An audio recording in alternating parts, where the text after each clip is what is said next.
saldırmaq elə Avropanı və Fransa və Almaniya mərkəzli sistemi zərərsizləşdirməkdir. Burada bir işbirliyi var. Amma həm də yaxın şərqdə həmən bu koalisiyanın Türkiyə ilə Azərbaycanla bir münasibətlər sistemi var.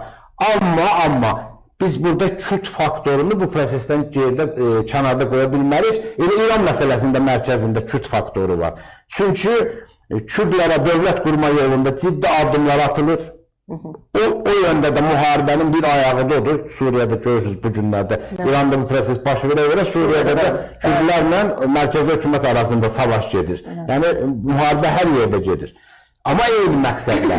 İndi bu Kürt Azərbaycan faktoru məsələsi var. Azərbaycan faktoru nədir? Cənub Azərbaycan faktoru. Pezeşkiyan bu islahatları həyata keçirdikcə İrandakı rejim təbii ki, zaman yavaş çökməyə başlayacaq. İndi Amerikan hərbi müdaxiləsi olacaq, birbaşa dini lideri hədəf alacaq, müharibə özünün kəskin mərhələsində keçəcək, məsələni tez bitirəcəklər. Bu bir variantdır.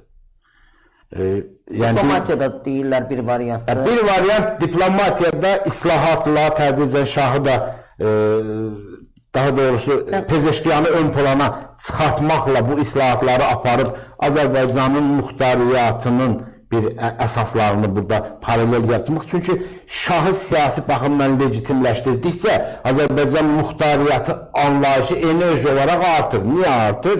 Çünki Azərbaycanlılar nə deyir ki, birini əvəzləyib o birini niyə gətirirsiniz, düzdürmü? Gətirirsinizsə artıq qaçınılmazdısa, önündə durulmazdısa, mesela Türkiyədə şəxslər deyir ki, İran düşərsə, İran qalardır, düşərsə Türkiyədə düşəcək. Bu prosesi Amerika istəyir, prezidenti yatağından oğlayan Amerika, bu gücün yiyəsi.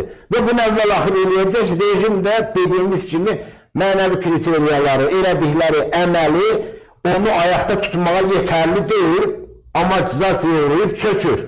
Sən bu önləyə bilmədiyin prosesdə, prosesin hara gedəcəyini təsbit edib ona uyğun mexanizmlər, siyasət istehsal eləməlisən.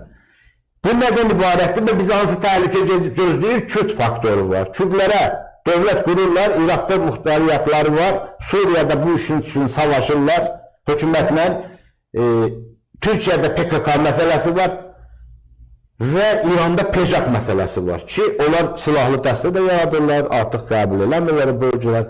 İndi buradan bizə problemlər çıxacaq. Türkiyədə, təbii ki, Azərbaycanda da.